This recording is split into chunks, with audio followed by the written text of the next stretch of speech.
할렐루야. 죽음을 이기고 다시 사신 우리 주 예수님의 부활을 찬양합니다.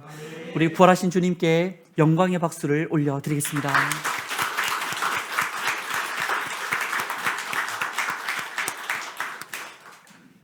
부활하신 예수님, 제자들이 모인 곳에 오셔서 숨을 내쉬며 평강이 있을지어다 말씀해 주셨듯이 오늘 이곳에 우리가 찬양으로 예배로 손뼉을 치며 부활의 주님을 바라볼 때에 우리의 영혼마다 참된 평강이 깃들 줄 믿습니다. 지난 한 주간 우리는 고난주간 작정 새벽기도회를 통해 그 주님의 기도의 여정을 함께 하였습니다. 월요일에는 아버지 하나님을 부르시고 기도를 삶으로써 살자라고 하는 주기도문의 가르침을 배웠습니다. 화요일에는 어린아이와 같이 지극히 작은 자를 불러 택해 주시는 아버지의 뜻을 깨닫고서는 참된 회개를, 참된 쉼을, 참된 멍에를 주시는 기도의 예수님을 만났습니다. 그리고서 수요일부터 금요일까지는 요한복음 17장 말씀, 예수님의 대제사장적인 기도를 통해 하나님의 영화로움을 위해 기도하시고 제자들을 악에서 건지기 위해 기도하시며 오늘 우리들로 하나 되기 위한 그렇게 간절히 기도하던 주님의 기도를 우리가 보고 들었습니다. 그러고서 어제 새벽에는 겟세마네 동산에서 제자를 우리를 이제 기도를 듣는 자가 아니라 함께 기도하는 자로 초청하시고 십자가로 자신을 내어주시며 함께 가자 말씀하시는 그 주님을 만날 수가 있었습니다. 그렇게 주님은 기도하셨습니다. 공생의 내내 습관을 따라 아침으로 사역을 마치며 밤으로 주님은 언제나 기도하시는 분이셨습니다. 그리고 그 주님의 기도는 바로 십자가에서 성취되어집니다. 십자가는 주님의 기도의 이루어짐이었습니다. 히브리서 5장 7절은 이렇게 우리에게 알려줍니다. 우리 함께 말씀을 낭독합니다. 그는 육체에 계실 때에 자기를 죽음에서 능히 구원하실 이에게 심한 고통과 눈물로 간구와 소원을 올렸고 그의 경건하심으로 말미암아 들으심을 얻었느니라. 아멘. 이를 조금 더 풀어 말해보면 이렇습니다. 예수님께서 심한 통곡과 눈물로 간구와 소원을 그렇게 기도하며 하나님께 올려드렸더니 그분의 경건하심으로 말미암아 곧 예수님이 하나님을 경외하여 십자가 지심으로 말미암아 그분은 들으심을 하나님으로부터 응답을 얻었다라는 겁니다. 도대체 예수님께서 어떤 기도를 하셨고 어떤 응답을 받으셨습니까? 십자가를 통해 아버지의 이름이 영화롭게 바로 크게 온 세상에 나타나게 되었습니다. 십자가를 통해 제자들이 오늘 우리들이 죄악에서 건짐받고 구원을 거저 얻게 되었습니다. 십자가를 통해 하나님 나라가 가까이 왔고 하나님과 우리 서로가 교회와 세상이 하나를 회복할 길이 열리게 되었습니다. 그분의 그 모든 기도가 십자가에서 응답되고 말았습니다. 그런데 여러분 한번 생각해 보시기 바랍니다. 만약 예수님께서 그 십자가에서 죽고 끝이 났다면 아마 예수님은 결국에 죽고 마는 그저 한 사람에 불과했을 겁니다. 그저 성경 중에 위인 중에 한 명, 좋은 신앙인 중에 한 명, 우리와 같은 한 사람일 뿐이었을 겁니다. 그러나 예수님께서 십자가에 죽으신 지 3일 만에 다시 살아나셨기 때문에 이야기는 전혀 달라집니다. 주님의 부활은 앞서 그분이 기도한 모든 것이, 그분이 살아온 모든 걸음이, 그분이 예고한 모든 역사가 진실로 사실이었음을 우리에게 증거해 주는 겁니다. 그 사실을 우리가 어떻게 알 수 있습니까? 바로 베드로가 확실한 증인이 됩니다. 부활하신 예수님을 만나고서 그는 이런 고백을 하고 있습니다. 우리 사도행전 2장 32절의 말씀을 함께 낭독합니다. 이 예수를 하나님이 살리신지라 우리가 다 이 일의 증인이로다. 증인이로다. 아멘. 그는 하나님이 예수를 살리셨음을, 우리가 일의 증인임을, 나는 그분을 믿는다는 것을 그 오순절 성령 사건 때 모인 수많은 사람들에게 설교 말씀을 전했습니다. 그런데 여러분 잘 아시다시피 이전에도 베드로는 하나님의 감동으로 예수를 향한 신앙 고백을 했더랬습니다. 주는 그리스도시요 살아계신 하나님의 아들이십니다라고 베드로는 그 누구도 하지 못했던 믿음의 고백을, 예수님을 나의 주라 하나님이시라 고백했습니다. 그러나 그 신앙 고백이 있었음에도 베드로는 결국에 예수를 버리고 도망친 사람이었습니다.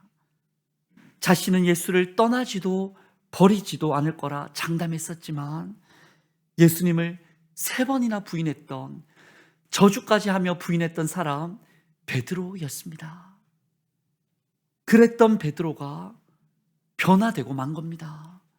그랬던 베드로가 새로워지고 만 겁니다. 성령으로 충만하여 담대히 설교를 하고, 앞서 보았던 사도행전 2장 32절처럼 말입니다. 담대히 설교를 하고 하루에 3,000명, 5,000명의 사람이 회심하는 초대교회, 예루살렘 교회가 시작되는 역사의 주인공이 되어집니다. 성전 미문에 앉아있던 그 안진뱅이 지체장애인에게 예수의 이름으로 병을 고쳐주는 능력도 나타납니다. 로마 백부장 고넬료에게 복음을 전했을 때 이방인 선교의 문을 처음으로 연 사람이 베드로였습니다. 훗날 주후 67년경에 예수의 복음을 전하다 그는 로마에서 십자가에 거꾸로 매달려 순교를 당하게 됩니다. 베드로가 달라지고 말았습니다. 신앙 고백했으나 부인했던 그가 전혀 달라지고 말았습니다. 결정적일 때 3번이나 부인했던 그가, 그 못났던 베드로가 달라지고 말았습니다. 왜 이렇게 베드로가 새로워질 수 있었습니까? 바로 그것은 이 예수를 하나님이 살리신지라 이 일에 다, 우리가 다 이 일의 증인이로다 고백했던 베드로가 바로 십자가에 죽었으나 다시 부활하신 예수님을 만났기 때문에, 부활하신 주님을 만났더니 그는 변화되고 만 겁니다. 예수님의 말씀과 기도와 그 삶이 진실로 길과 진리와 생명이라는 것을 베드로는 깨닫고 만 겁니다. 내가 예수를 위하여 죽게 된다면 주님께서 나를 다시 살리실 것을, 예수님과 내가 부활할 것을 그가 믿었기 때문입니다. 부활하신 예수님을 만났더니 그는 변화되고 말았습니다. 그렇습니다, 여러분. 오늘 우리들도 부활하신 예수님을 만나야만 합니다. 십자가가 주님의 기도의 성취였더라면 부활은 주님의 기도의 완성이 되어집니다. 그렇게 우리는 그저 단순하게 나는 예수 믿는다 말만 할 게 아니라 이론을 넘어서, 생각을 넘어서 부활하신 예수님을 만나야만 합니다. 예배를 통해서든 찬양을 통해서, 말씀을 통해서, 기도를 통해서, 신앙적 지식을 통해서, 깊은 영적 체험을 통해서 어떤 방법으로든 여러분 부활하신 주님을 인격적으로 만나야만 합니다. 부활하신 예수님을 믿어야 합니다. 그분을 만나면, 그분을 믿으면 깨달을 수가 있습니다. 예수님의 기도의 그 내용을, 하나님의 응답의 그 신비를, 제자의 인생에, 우리의 인생의 방향과 도리를 우리는 다시 세울 수가 있습니다. 그런데 우리에게 있는 문제가 무엇입니까? 앞서 드린 말씀을 사실 우리들이 모르지 않다라는 거예요. 우리는 이 말씀을 수차례 해마다 들었습니다. 부활주일이 해마다 돌아오고 있고 부활하신 주님을 우리는 알고 있습니다. 예수님을 인격적으로 만나야 한다는 것도 알고 있고 부활하신 예수님을 경험해야 한다는 것도 알고 있고 십자가에 죽으시고 부활하신 예수님을 잘 믿어야 한다는 것도 모르는 사람 이 가운데 한 사람도 없습니다. 다만 그 아는 바를 믿고 살아간다는 게 참 쉽지가 않은 겁니다. 오늘 분명 가슴이 뜨겁고 다 믿어졌는데 말이죠. 내일은 금세 가슴이 식어지고 의심이 피어 올라옵니다. 분명 말씀과 주님을 볼 때에는 믿음이 생겼는데 교회와 공동체 사람을 볼 때 시험이 들기도 합니다. 교회 와서 예배를 드릴 땐 기쁨이 있는데 막상 세상에서 살다 보면 왜 이리 두려움이 생기는지 근심이 가득합니다. 어느새 진리의 말씀과 부활의 소식이 기쁘기보다 예수라는 이름 없어도 잘 먹고 잘 살 수 있다라는 세상 이야기와 소식이 더 기쁘고 재밌게 들리기도 합니다. 여러분, 이렇게 자꾸 시험 드는 우리들을 어찌하면 좋습니까? 이렇게 자꾸 깨어있지 못하고 잠들고 많은 제자들을, 우리들을, 오늘날 한국교회를 여러분 어찌하면 좋습니까? 예수님이라도 곁에 계셨더라면 제자들을 위해, 우리를 위해 기도해 주셨을 텐데 말입니다. 혹 주님께서 이 자리에 함께 앉아 계셨더라면 우리를 위해 시험에 들지 않도록 악에서 구해 주시기를 기도라도 해 주셨을 텐데 우리가 정말 하나 되기를, 기쁨이 충만하기를, 진리의 말씀으로 거룩해지기를 하나님께 소리내어 기도해 주셨을 텐데 말입니다.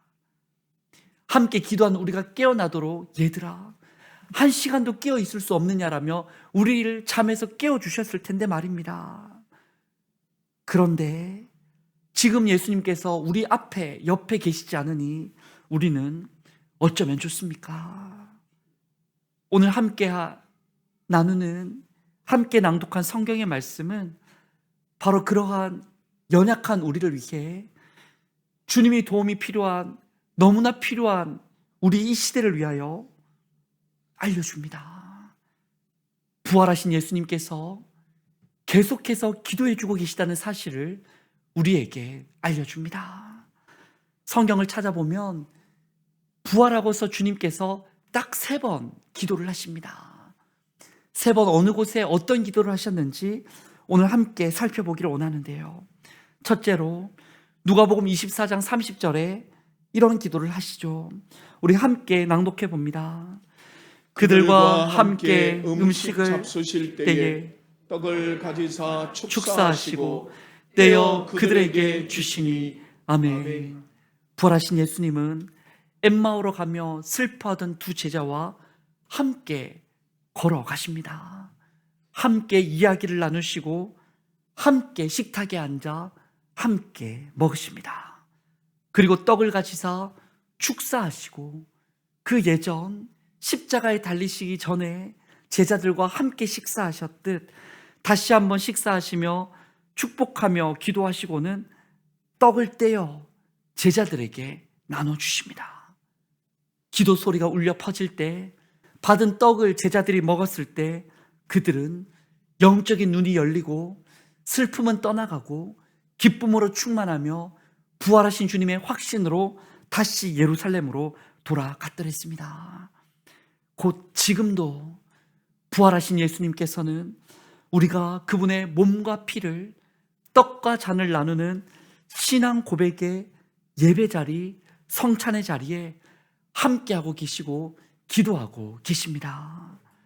곧 우리가 십자가를 바라볼 때 십자가가 그냥 십자가가 아니라 우리의 죄를 대신하여 달리신 은혜의 십자가요, 그냥 십자가가 아니라 다시 부활하사 빈 십자가를 우리가 보고 믿음으로 예배로 고백하는 자리에서 예수님은 우리를 위하여 기도하고 계십니다.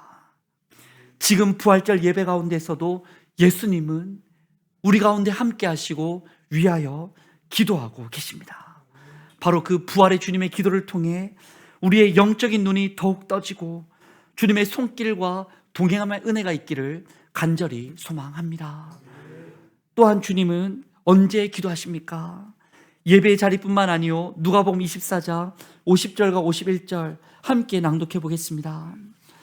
예수께서 그들을 데리고 베다니 앞까지 나가사 손을 들어 그들에게 축복하시더니 축복하실 때에 그들이 떠나 하늘로 올려지시니. 아멘. 부활하신 주님께서는 승천하시기 전 제자들을 향하여 두 손을 올려 축복기도 하시고 그렇게 승천하셨습니다. 오늘 주보 1면에도 있는 렘브란트가 그린 그리스도의 승천이라는 그림에 그 장면이 잘 표현되어 있는데요, 분명 예수님의 손은 하늘을 향해 들려 있지만 그분의 기도로 인하여 하늘의 빛이 예수를 향해 비치고 있고, 주님의 기도로 인하여 하늘의 빛이 예수를 통과하여 어둠 속에 있는 땅에 있는 제자들의 얼굴에 비추어지고 있습니다. 부활하신 예수님께서는 승천하시며 제자들을 세상에 남겨두십니다. 사실 더 정확하게 말하면 예수님은 세상의 빛과 소금으로 제자들을 파송하시며 승천하십니다. 그러면서 제자들에게 축복 기도를 해주셨던 겁니다. 언제 기도하셨다고요? 제자들을 세상으로 파송하실 때 말입니다.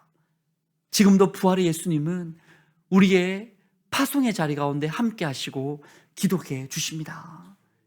예수님의 제자로서 세상을 향하여 우리가 나아가는 그 자리에 말이죠, 매주마다 삶의 자리가 선교 자리인 줄 믿고서 내 말로, 내 손으로, 내 삶으로 주님의 흔적을 드러내는 삶으로 결단하며 나아가는 그 자리 가운데 주님께서 여러분을 위하여 축복기도 해주시는 겁니다.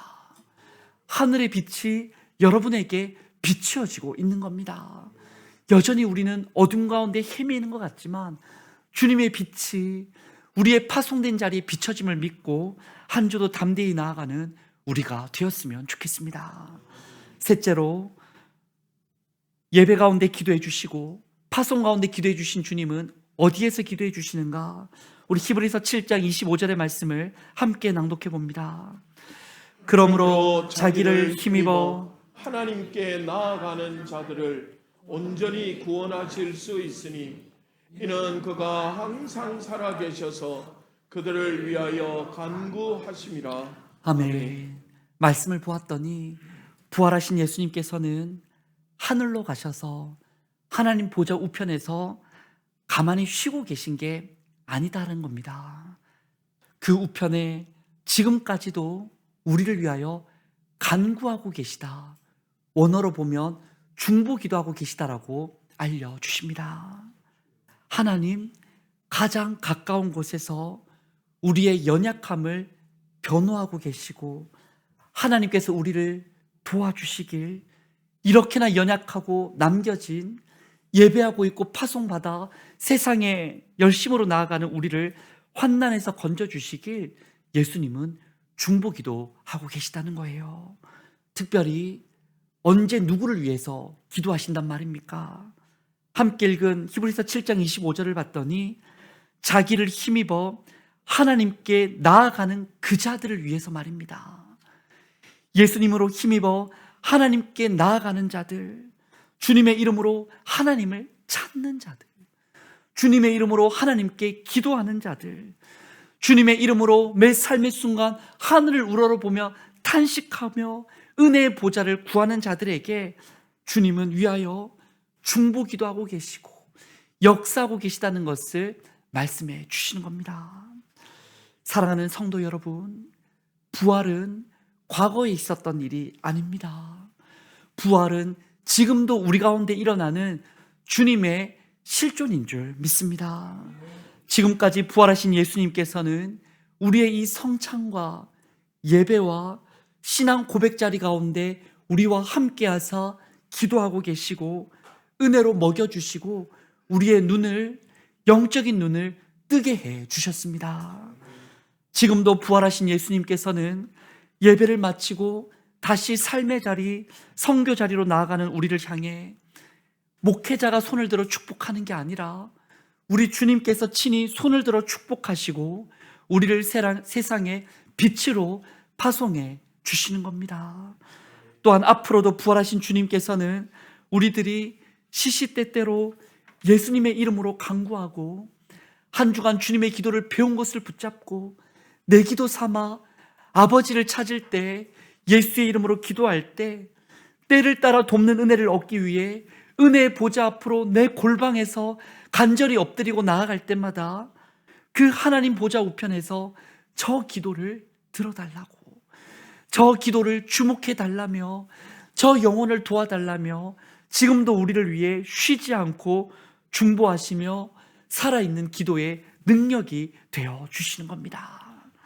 사랑하는 성도 여러분, 고난주간에 눈물을 이제는 닦고 부활하신 주님의 기도에 귀를 기울일 수 있기를 원합니다. 그분이 나를 위하여 기도하시기에 우리는 다시 일어설 수가 있습니다. 그분이 우리를 축복해 주시기에 우리 교회는 세상을 이길 수가 있습니다. 그분이 언제나 우리에게 들어주시기에 우리는 언제든 말하고 응답받을 수 있습니다. 여러분 잘 아시는 고 팀 켈러 목사님이 생전에 목회하실 때 교회 가운데 만성질환으로 몸에 참 아픈 게 많아 평생 고통받는 성도 한 분이 있었다라고 합니다. 종종 교인들이 팀 켈러 목사님 본인도 그분에게 인사말로 요즘 건강은 좀 어떠세요라고 묻곤 했다고 합니다. 그때마다 그 성도님의 그렇게 아픈 그분의 대답이 한결같았다라고 해요. 똑같은 대답을 했는데 뭐라고 대답했냐면 아직도 많이 아픕니다. 하지만 부활로 치료되지 못할 정도는 아닙니다라고 대답을 했다는 겁니다. 어떤 의미입니까? 부활하신 주님이 지금도 나를 돕고 계시다라고 그분은 고백을 한 겁니다. 지금도 돕고 계시니 나는 힘을 내어 살아갈 수 있다. 또한 나는 정말 결국에 죽을 인생이고 이 질병에 지고 말겠지만은 주님 안에서, 부활하신 주님 안에서 나는 다시 부활하여 이 질병도 죽음도 그 어떤 문제도 모든 것을 다 이기고 다시 부활할 것을 나는 믿고 있습니다. 그러니 문제되지 않아요 라고 그분이 그 아픈 몸을 이끌고 기쁨으로 대답을 했던 겁니다. 그 모습 앞에 얼마나 큰 도전이 됐는지 모른다라며 그분의 책 쓰여진 것을 볼 수가 있었습니다. 여러분 그렇습니다. 부활로 치료되지 못할 것은 없습니다. 예수님의 부활이 이기지 못할 절망은 없습니다. 부활은 죽음을 이길 수 있으며, 부활은 우리 인생의 고민을 이길 수 있으며, 부활은 사탄 마귀의 전략을 능히 이길 수 있는 무기가 되는 줄 믿습니다. 부활의 주님께서 그런 우리로 승리하길 바라시며 지금까지 기도해 주셨고 예배 시간 기도해 주시며 앞으로도 우리를 파송하사 어디에 있든 무엇을 하든 우리와 기도로서 함께 하실 주님이십니다. 그 살아계신 주님, 기도해 주시는 부활의 주님을 깊이 만나고 알고 믿고 함께 기도하며 살아가는 우리 모두가 될 수 있기를 간절히 원합니다. 우리 주신 말씀과 기도 제목을 붙들고 우리 함께 통성으로 기도하겠습니다. 주님, 부활의 주님의 기도와 말씀과 성찬을 통해 영적인 눈이 열려 부활의 주님을 선명히 보게 하여 주옵소서. 주님의 축복을 힘입어 파송된 세상 속에서 두려워하지 않고 생명의 복음을 전하는 사랑의 돌봄을 이루는 십자가의 증인으로 우리도 살게 하여 주옵소서.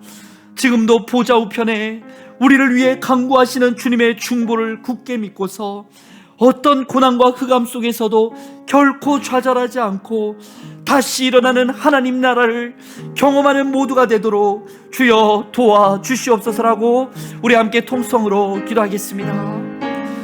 주님 감사합니다. 부활절 살아계신 주님을 찬양합니다. 우리의 죄를 대신하여 십자가에 죽으셨으나 사흘 만에 부활하사 우리의 산 증거 되시는 주님을 찬양합니다. 베드로가 그 주님을 만나 변화되었고 수많은 제자들이 그 주님을 만나 증인되었으며 지금까지 수많은 역사 속에 부활하신 예수를 만난 믿음의 선조들이 삶을 바쳐 살아갔음을 고백합니다. 어떤 이는 순교를 당했고 어떤 이는 손해를 받았고 어떤 이는 아픔을 겪었지만 그들이 그렇게 살 수 있었던 것은 예수님 부활하셨기에 우리가 예수님 믿으면 함께 부활할 것이기에 부활의 믿음으로 그렇게 살 수가 있었는 줄 기억합니다.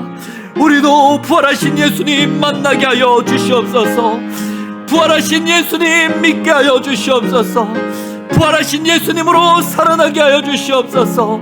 부활하신 예수님으로 일어나게 하여 주시옵소서. 우리의 기도 가운데 주님 역사하여 주시옵소서.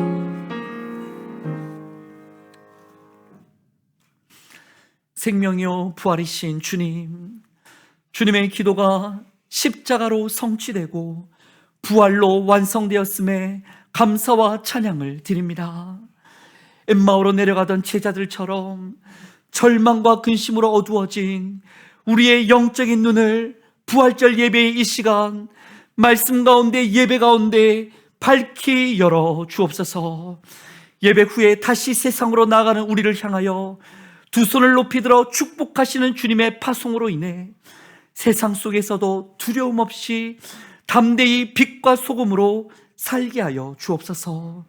우리가 때로는 넘어지고 아플지라도 하나님의 보좌 우편에서 지금도 나를 위해 쉬지 않고 기도하시는 부활하신 주님의 기도가 있음을 굳게 믿고 부활로 이기지 못할 절망은 없다는 확신을 가지고 오늘도 내일도 평생에 승리하는 모두가 되게 하여 주옵소서.